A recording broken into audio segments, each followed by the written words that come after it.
Hey there, my name is Lisa, and if you are new to our channel, we welcome you, and if you're coming back, we welcome you back. So today I'm gonna show you from start to finish how I make my homemade stock. We're gonna start by roasting a chicken, and then we are going to take the meat off the bones. I'm gonna use those for a different recipe, and then we're gonna make this beautiful stock that you see right here. When I'm talking about chicken stock, chicken broth, or bone broth, broth is referred to when you're just cooking the meat. The liquid in there is the broth, so that would be the chicken broth. And then anything that you do with the bones, that becomes a stock. If you cook the bones for long enough, it becomes bone broth. Homemade stock is one of the most versatile and important things that you can learn how to make from scratch in your kitchen, because once you've got this down, you can flavor so many dishes with it. It is fantastic for soups. It is great to add to sauces. It is wonderful to add to casseroles. It's a great thing to add extra nutrition to your whole grains, so doing things like rice or quinoa or farro. And when you buy it at the store in the cartons, it comes with all kinds of excess ingredients, extra sodium, and other things that you may not want in there. Plus, this tastes so much better. Homemade stock is much easier to make than you may think. And once you learn how to do it, you're gonna wanna do it all the time. So the first thing I need to do is I need to go get one of my pasture-raised chickens. These are all of our pasture-raised chickens. We keep them in this upright freezer. This is from the last batch that we just did. And what I do is I typically take one out and I put it in the refrigerator to thaw out for a few days. Or if I really need to cook it sooner than that, I will brine it in some salt water. I really love to season my chicken with za'atar. I just make a paste with za'atar blend and olive oil. I really love the flavors of this, and it reminds me of one of my favorite flatbreads, which is called manikish. It smells exactly like what we used to get at this Lebanese bakery in San Diego when we lived there. So this is just all kinds of nostalgia for me. I've got the chicken in my Dutch oven here. I've got my oven heated to 350, and I have peeled back some of the skin here so I can get my za'atar paste on the bird and underneath the skin as well, so I have a really moist chicken. I'm just gonna dump my za'atar mixture that I made on top of the chicken. Then I'm just gonna use my hands to really coat it well. See how I'm getting that paste underneath the skin? That's gonna make it really juicy and tender. And now this is going to go into my oven for about an hour and 15 minutes. I'm gonna do the first hour with the lid on, and then the last 15 or 20 minutes, I'll take the lid off so it crisps up on the top. I'm just getting this chicken roasted up really simply.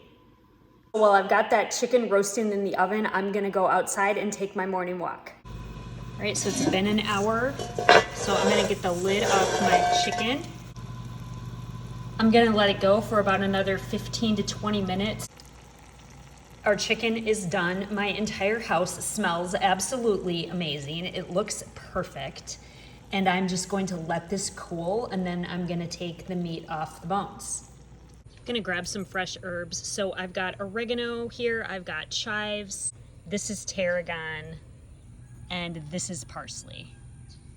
So once the chicken is done and cooled to a sufficient temperature to where I can put my hands on it, I just peel the meat off and put it in a separate container. And I'm gonna use those for meals throughout the week, and then I'm gonna have the bones to make my stock. I'm not 100% sure yet what I'm gonna do with it, but meat's off the bones. When it comes to adding vegetables to the stock, a lot of people just keep a Ziploc bag and they put veggies whenever they use it, veggie scraps, into the Ziploc bag, and they keep it in the freezer. And that's a great thing to do, but I wanna show you what you can do if you don't have that. Just chop up whatever you have on hand. Got my carcass in my Instant Pot, and then I'm gonna add up the vegetables that I just chopped up. So I do a whole onion. I do 2 to 3 ribs of celery. And then I do usually about 2 or 3 carrots. This is not exact science. You can kind of do whatever you'd like. I like to add a good bit of garlic. That's probably about 5 or 6 cloves. I always add 1 bay leaf. You can add whatever kind of dried herbs you'd like, but I got all these fresh ones from my herb garden, so I'm just gonna put those right on top. That's gonna give a lot of good flavor. I'm adding about 1.5 teaspoons of Himalayan salt. I also add ground turmeric to my stock or my bone broth. Turmeric's really good to add to your food.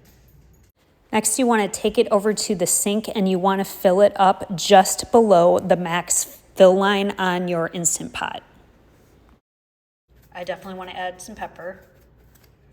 And then the last thing I add is apple cider vinegar because it helps to get the collagen to come out of the bones. So I usually do about a tablespoon or 2. And there it is, just absolutely beautiful, vibrant, and it's going to be delicious. So the next thing I'm gonna do is I'm going to put the lid on it and we're gonna cook it. I'm gonna put the Instant Pot from venting to sealing. Then we're gonna go here and hit manual and adjust it down until it's at 120 minutes.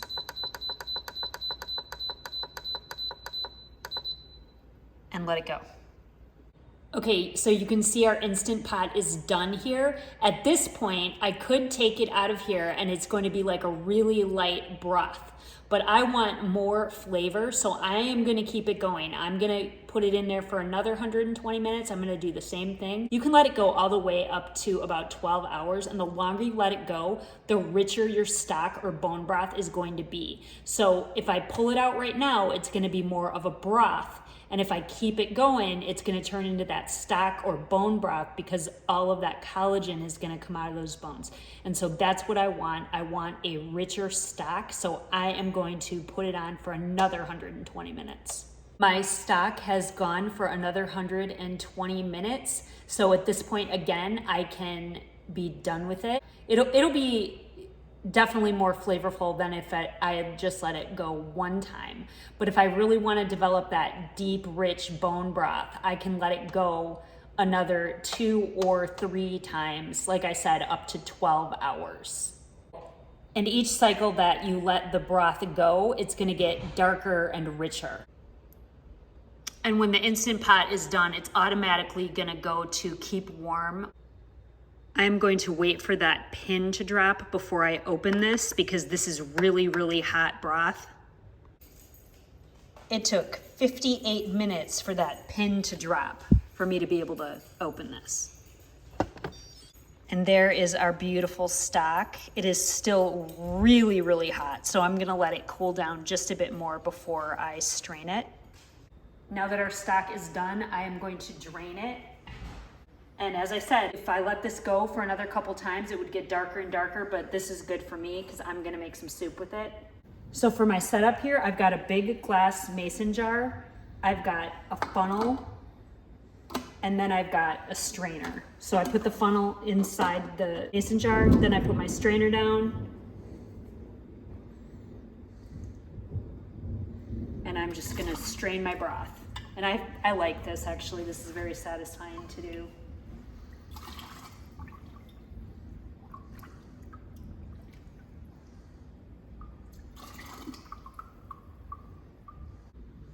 Okay, and so I've got 1 jar full, and I'm just gonna move it to the side carefully because it's really hot. I'm simply gonna put another jar here, same setup, and fill another one. I should be able to get at least 2 jars out of this.